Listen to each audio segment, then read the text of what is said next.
हे गुरुना सिया गुरु कुटिया से सिया गुरु कुटिया को मैंने फूलों से सजाया है। सिया गुरु कुटिया को मैंने फूलों से सजाया। सिया गुरु कुटिया को मैंने फूलों से सजाया है। सिया गुरु कुटिया को मैंने फूलों से सजाया। मेरे घरे आजा गुरुजी, मेरे घरे आजा गुरुजी, मैंने आपके बुलाया है। मेरे घरे आजा गुरुजी, मैंने आपको बुलाया। मेरे घरे आजा गुरुजी, मैंने आपके बुलाया है। मेरे घरे आजा गुरुजी, मैंने आपको बुलाया। मेरे घरे आजा गुरुजी, मैंने आपके बुलाया है। घरे आजा गुरुजी, मैंने आपको बुलाया। मेरे घरे आजा गुरुजी, मैंने आपके बुलाया है।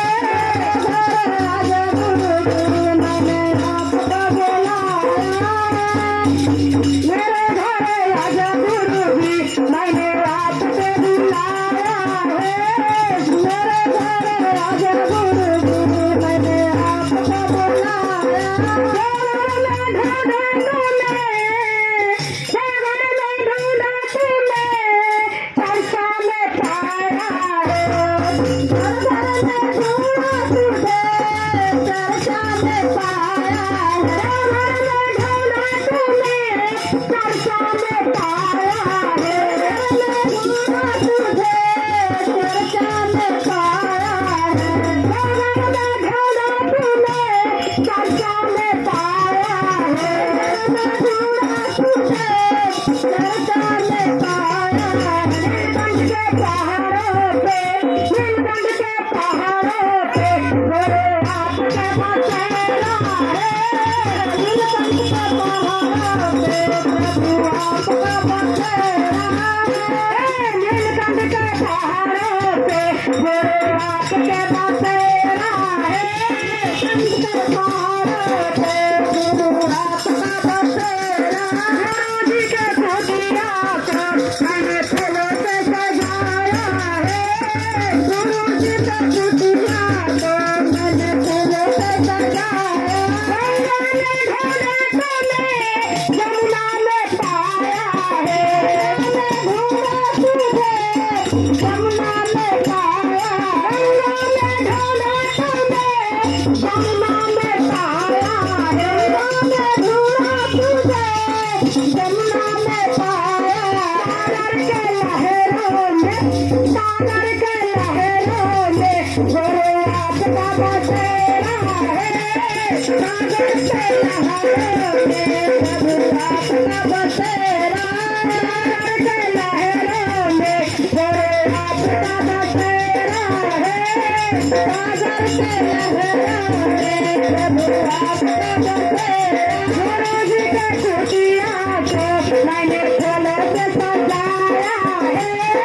गुरु जी के कुटिया को मैंने फूलों से सजाया। गुरु जी के कुटिया को मैंने फूलों से सजाया है। गुरु जी के कुटिया को मैंने फूलों से सजाया। गीता में ढूंढा तूने, हे गुरुना, गीता में ढूंढा तूने, रामायण में पाया है।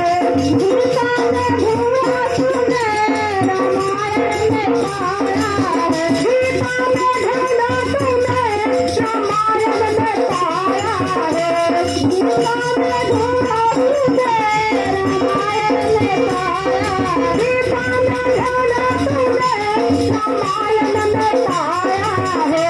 गीता में ढूंढा तूने, रामायण में पाया। घर घर के चर्चा में, घर घर के चर्चा में गोरे आपका बसेरा है।